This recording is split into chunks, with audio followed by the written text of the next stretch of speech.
Ciao, sono Maria Grazia della famiglia Basile, pasticceri del 1966 a Scicli.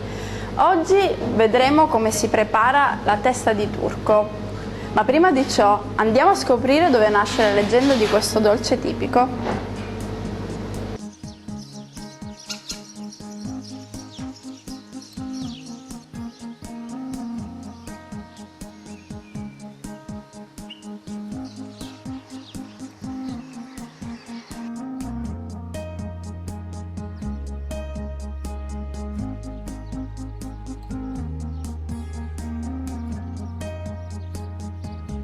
Siamo a Donna Lucata, nel suggestivo convento della Madonna delle Milizie.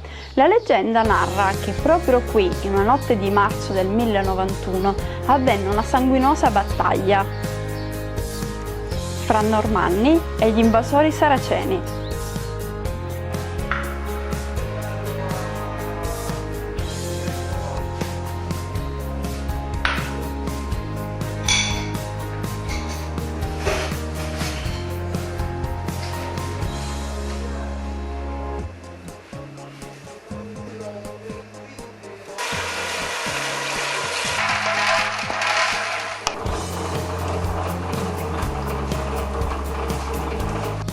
Durante la battaglia la sorte degli sciclitani sembrava ormai segnata e proprio in quel momento avviene il miracolo dell'apparizione della Madonna delle Milizie su un cavallo bianco e armata di una spada che, a soccorso degli sciclitani, scaccia via i saraceni.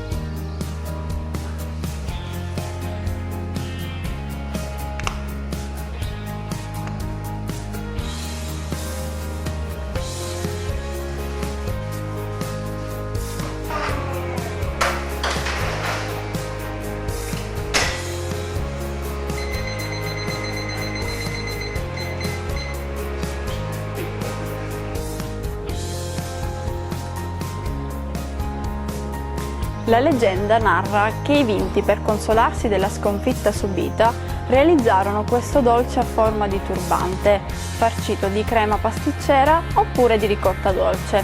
Si può quindi definire il trofeo dei Vinti.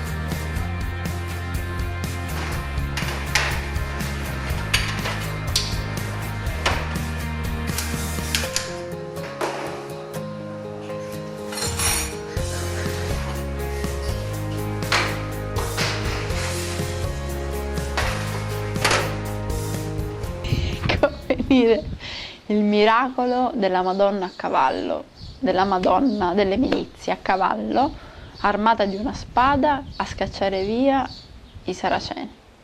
Era questo.